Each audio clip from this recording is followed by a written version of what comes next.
अच्छा इसमें देखें जब तक चेयरमैन बनने के लिए लोग भागेंगे ना, उन लोगों को आप कभी मत लगाएं जो कि खुद भाग रहे हैं उस तरफ आ रहे हैं। ठीक है ना, इसका क्राइटेरिया एक बनाएं, कुछ सर्टन आप क्वालिफिकेशन रखें, जो शौक और पैशन के लिए आए, जो सिर्फ सियासत की बेस पे मत आए, कुर्सी के पीछे मत भागें।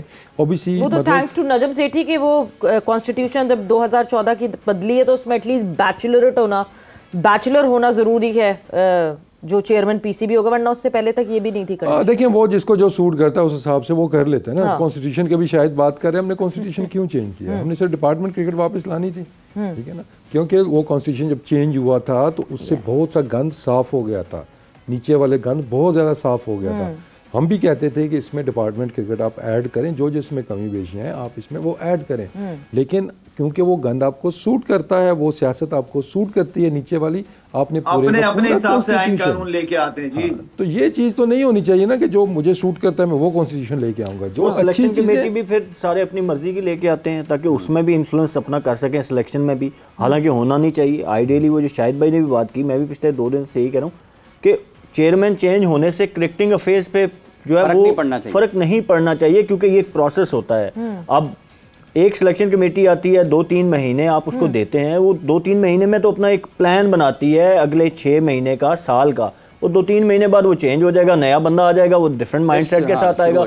तो फिर खाली आप टीम को भी तो ब्लेम नहीं कर सकते कि जब एक विजन ही नहीं आपका चल रहा, वो कंटिन्यूटी नहीं है, तो फिर कैसे चीजें बेहतर होंगी। मगर लाला ने एक बहुत इंपॉर्टेंट बात की। जी जी लाला, सवेरा वो जका अशरफ वाला अगर एपिसोड जो जका अशरफ साहब आए थे और मुझे उन्होंने रिक्वेस्ट भी की कि आए हमारे साथ काम करें, ये वो मैंने अपना प्लान बनाया था डोमेस्टिक क्रिकेट का, कुछ सीनियर क्रिकेटर्स के साथ मिलके, लेकिन मैं लेके जा नहीं पाया। मैंने कहा यार मुझे पता है कि चेयरमैन को अपना नहीं पता कि वो कितने दिन और रुकेंगे, फिर मुझे वहीं से काम शुरू करना पड़ेगा अपना दोबारा। तो आई मीन के आप कोई है ही नहीं ना, टाइम दो यार, जिसको भी लेके आ रहे हो एटलीस्ट 2-3 साल दो तो सही, ताकि वो काम कर सके। मोहम्मद हफीज आया जाहिर बात है आया, वो भी अपने प्लान लेके आया होगा, क्या हुआ उन प्लान्स का, क्या हुआ? बहुत सारे मैंने जूनियर क्रिकेट के प्लान्स बनाए, मतलब क्योंकि मैं आया तो एशिया कप सर पे था, वर्ल्ड कप सर पे था, तो वो तो निपटाए मैंने जैसे तैसे करके। फिर मूविंग फॉरवर्ड मैंने अपना एक क्राइटेरिया बनाया। मैंने जुनेद या जो डोमेस्टिक क्रिकेट के वो हैं उनके साथ एक डिस्कशन की। मैंने सीईओ से मिलना था, पीएसएल के दौरान मैं मिला तो हमारी बातचीत हुई कि बैठ के आप हमें प्रेजेंटेशन दें कि कैसे आपने क्या क्या 4-5 महीने में देखा जो चीज़ें इंप्रूव होने वाली हैं। मतलब मैंने एक प्लान बनाया, जो कल भी मैंने बात की थी कि वो जो ओपनर्स बहुत ज़्यादा आ रहे हैं उसके ऊपर डिस्कशन, नंबर्स के अकॉर्डिंग सिलेक्शन, तो वो विद इन 2 वीक्स मैं खुद ही अब बाहर हो गया। तो इट्स नॉट अबाउट मी, मैं इन जनरल बात कर रहा हूँ। ये जो आपने 23 लोगों की लिस्ट दिखाई है, जाहिर है वो भी कोई ना कोई प्लान लेके आए होंगे, बट जब आप उनको प्लान्स की एग्जीक्यूशन का टाइम ही नहीं देंगे तो फिर आप उनको अकाउंटेबल भी नहीं बना सकते। 2-3 महीने की परफॉर्मेंस पे आप किसी भी सिलेक्टर को अकाउंटेबल नहीं कर सकते। और वैसे वर्ल्ड कप पाकिस्तान टीम का जो जूनियर का एक जो और चीज है ना, अभी शायद हमारे साथ है, इसमें एक चीज और इसमें ऐड करता नहीं होना चाहिए प्राइम मिनिस्टर ऑफ पाकिस्तान को। बिल्कुल, देखें प्रॉब्लम वहीं से आते हैं ना, ठीक है ना, या तो वो काम सही कर रहे हों तो फिर ठीक है जी, बंदा कहता है जी कि जब चेयरमैन आते हैं आपकी सारी चीज़ें ही चेंज हो जाती हैं। और सबसे बड़ा हमारा मसला ये है कंटिन्यूटी नहीं है किसी चीज़ के अंदर, कि 20 कोचेज़ आपने नेशनल टीम के चेंज कर दिए, वो इतने तो डोमेस्टिक में नहीं लगते कोचेज़ आपके।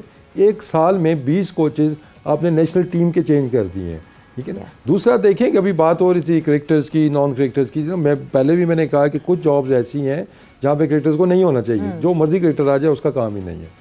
कुछ जॉब्स ऐसी हैं कि जो क्रिकेटर्स को ही करनी चाहिए, चाहे आपका हाई परफॉर्मेंस सेंटर है, चाहे वो आपकी डोमेस्टिक क्रिकेट है, वहाँ पे क्रिकेटर नॉलेज होना बहुत ज़रूरी है, ठीक है ना। एक चीज़ जो मैंने अपने 3 साल में देखी थी कि 2 साल जो मैं क्रिकेट बोर्ड के अंदर रहा हूँ, या उससे पहले मैं एज अ कोच जब रहा हूँ, कि वो कज़ाफ़ी स्टेडियम की आप सीढ़ियाँ चढ़ते जाए ना, तो वो जो कॉरिडोर है ना जहाँ पे ऑफिस हैं सारे, तो क्रिकेटर को ऐसी हकारत नज़र से देखा जाता है ना, being a part of the PCB, which I felt के यार वो कहते हैं ये कहाँ से आ गया क्रिकेटर बीच में। वो जो कमरे हैं ना सज्जे खब्बे वो जितने हैं, ठीक है, रमीज आए, जब रमीज के दौर में चीज़ें बेहतर हुई क्योंकि टॉप पे क्रिकेटर आ गया था, तो कुछ हालात बेहतर हुए। लेकिन ये मेरा पर्सनल एक्सपीरियंस है कि चाहे वो एचआर वाले लोग हैं, चाहे वो आपके मार्केटिंग वाले लोग हैं, चाहे वो बाकी लोग हैं, वो आपको देखते ही इस शक्ल से कि इसका इधर क्या काम है, हालांकि वो हमारे सर पे, क्रिकेटर के सर पे वो बैठे हुए हैं सारे, लेकिन वो हिकारत की नज़र से आपको देखते हैं, ठीक है ना। जब आप बोर्ड में नहीं होते, एचआर वाले ये सारे जितने भी हैं ये रुलाते हैं आपको आपकी सैलरी के लिए, आपके बाकी कामों के लिए। तो जब तक ये कल्चर हमारा चेंज नहीं होगा, दे मस्ट एक्सेप्ट कि पूरा क्रिकेट बोर्ड जो बैठा हुआ है, हम जहाँ पे जो बैठे हुए हैं या आप लोग जहाँ पे बैठे हैं, ये क्रिकेटर्स की वजह से बैठे हुए हैं, क्रिकेट की वजह से बैठे हुए हैं, ठीक है ना। चाहे बड़े से बड़ा लॉयर वहाँ पे कोई बैठा हुआ है या आपका HR के हेड बैठे हुए हैं, फाइनेंस वाले वजह से बैठे हुए हैं, क्रिकेटर्स वाले ये ऐसे आपको ट्रीट करेंगे, ठीक है ना। जब आप मीडिया पे बैठे हैं तो आपको डिफरेंट है क्या, क्रिकेटर्स की वजह से, हाँ, तो वो आपको हिकारत की नज़र से तो वहाँ पे देखते हैं। तो ये कल्चर हमारा कब चेंज होगा?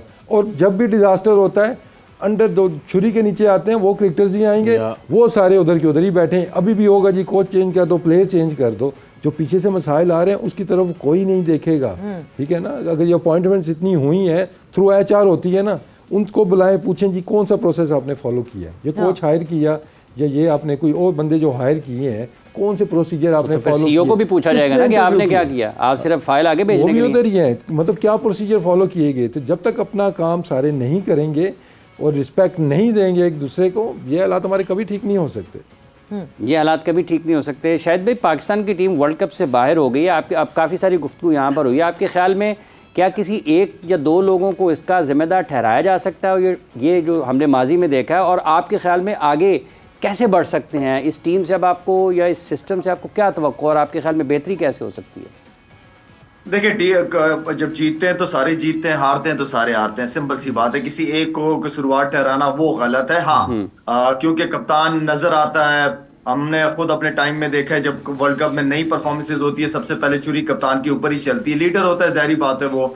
और मेरे ख्याल में सिर्फ जो मैं सोशल मीडिया पे देख भी रहा हूँ, बहुत ज्यादा बाबर को क्रिटिसाइज किया जा रहा है, बहुत ज्यादा बदतमीजियां की जा रही हैं। ठीक है, उसकी कप्तानी पे नो डाउट हम सब उसको क्रिटिसाइज कर रहे हैं, लेकिन मेरे ख्याल में एज अ प्लेयर वो बहुत बड़ा प्लेयर है। थोड़े इज्जत के दायरे में रह के, तमीज के दायरे में रह के बदतमीजी का दामन ना पकड़ें और आप अपनी बात को सामने रख सकते हैं। तो मेरे ख्याल में सबकी, जितने भी बैट्समैन हैं उन सब पे जिम्मेदारी बनती है, या बॉलर्स हैं उनके ऊपर जिम्मेदारी बनती है, इसलिए कि सारे हारे हैं। और साथ में किस तरह चीजें बेहतर हो सकती हैं, काफी सारी चीजों को सामने रख के, जो मैं कुछ दिनों से सुन भी रहा हूँ कि बहुत सारी चेंजेस होने जा रही हैं। बहुत सारी चेंजेस के लिए आपके पास बहुत सारा पीछे बेंच के ऊपर लोग होने चाहिए, तैयार होने चाहिए, जो कि नहीं है आपके पास। ठीक है, मैं समझता हूँ कि 4-5 लड़के 6 लड़के ऐसे हैं जिन्हें वापस डोमेस्टिक क्रिकेट में भेजना चाहिए। उनकी फिटनेस और उनकी परफॉर्मेंस को बेहतर, मेरे ख्याल में उन लड़कों को 2 साल पाकिस्तान टीम के करीब नहीं होना चाहिए। 2 साल तक वो डोमेस्टिक क्रिकेट खेले, सिलेक्शन कमेटी उनसे बात करे, उनके प्लान्स दिए जाए। ये नहीं होना चाहिए कि बाहर निकाल दिए तो भूल ही गए आप। ये हमारी उसके अंदर बहुत ज्यादा होता है, पीछे प्लेयर बैठे हुए नहीं होते तैयार, और आप जो जिन पे इतनी इन्वेस्टमेंट की हुई होती है उनको भी साइड पे कर देते हैं। तो उनको एक प्लान के तहत भिजवाएं डोमेस्टिक क्रिकेट में, 2 साल तक उनको आने ना दें करीब। उनकी फिटनेस और बैटिंग या उनकी जो बॉलिंग है, जिस पे डिपार्टमेंट भी वो काम कर रहे हैं, उनमें इंप्रूवमेंट ला के फर्स्ट क्लास के सारे मैचेस खेल के, एंड देन उनके लिए दरवाजे खुले रहने चाहिए।